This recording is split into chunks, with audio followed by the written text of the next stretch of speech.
तथा मैकाल श्रृंखला इसकी पूर्वी विस्तार है। ठीक है, तो यहाँ पे अब थोड़ा सा अगर आप नीचे जाएंगे तो देखिएगा इससे प्रश्न आपका बनता है, स्थानीय रूप से मेघालय कार्बी एंगलोंग पठार तथा उत्तर कचार पहाड़ी के नाम से जाना जाता है। यह भ्रंश के द्वारा छोटा नागपुर पठार से अलग हो गया है। पश्चिम से पूर्व की ओर 3 महत्वपूर्ण श्रृंखलाएं गारो खासी जानती हैं। देखिए इससे आपका जो है कि तैयारी में प्रश्न बना था, जो कि मोस्ट इंपोर्टेंट है, यहाँ से आप जो है कि ध्यान दीजिएगा। ठीक है, देखिए इसको आप जो है कि ध्यान दे दीजिएगा। और आप थोड़ा सा अगर आप नीचे आएंगे तो देखिए पश्चिमी घाट पूर्वी घाट की अपेक्षा ऊंचे हैं, तो इसको भी आप जो है कि ध्यान दीजिएगा। और देखिए फ्रेंड्स यहाँ पर थोड़ा सा अगर आप नीचे जाएंगे तो देखिएगा, यहाँ पे देखिए थोड़ा सा अगर आप नीचे जाएंगे तो देखिएगा पूर्वी घाट 600 मीटर की औसत ऊंचाई की तुलना में पश्चिमी घाट की ऊंचाई 900 से 1600 मीटर है। पूर्वी घाट का विस्तार महानदी से दक्षिण से नीलगिरी तक है, तो इसको आप जो है कि ध्यान दीजिएगा। और देखिए यहाँ पर पश्चिमी घाट इस भाग के शिखर यानी कि जो पश्चिमी घाट होता है इसके जो है कि उच्च शिखर कौन कौन से हैं, तो अनाईमुड़ी जो कि यहाँ पे देखिएगा 2695 मीटर जो है कि ऊंचा है, तथा डोडा बेटा 2633 है, इसको आप ध्यान दीजिएगा। और यहाँ पे देखिए पूर्वी घाट का सबसे ऊंचा शिखर कौन है,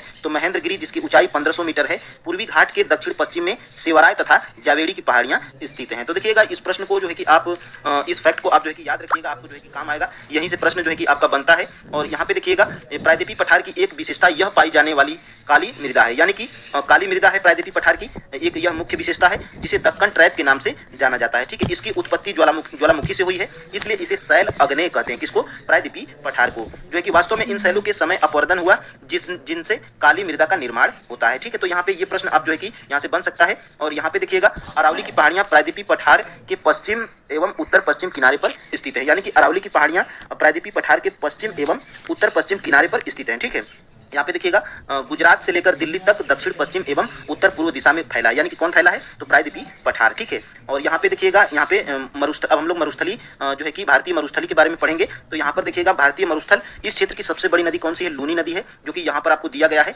ठीक है, अरावली पहाड़ी के पश्चिम किनारे पर थार का मरुस्थल स्थित है, यानी कि थार का मरुस्थल कहाँ पर स्थित है, तो अरावली पहाड़ी के पश्चिम किनारे पर। ठीक है, इसको आप जो है कि ध्यान दीजिएगा। और यहाँ पे देखिएगा क्षेत्र में प्रति 150 किमी से भी कम वर्षा होती है, कहाँ पर, तो भारतीय मरुस्थल में कितनी वर्षा होती है, 150 जो है कि किमी से कम वर्षा होती है। ठीक है, यहाँ पर देखिएगा केवल लूनी ही इस क्षेत्र की सबसे बड़ी नदी है, जो हम आपको बता चुके हैं।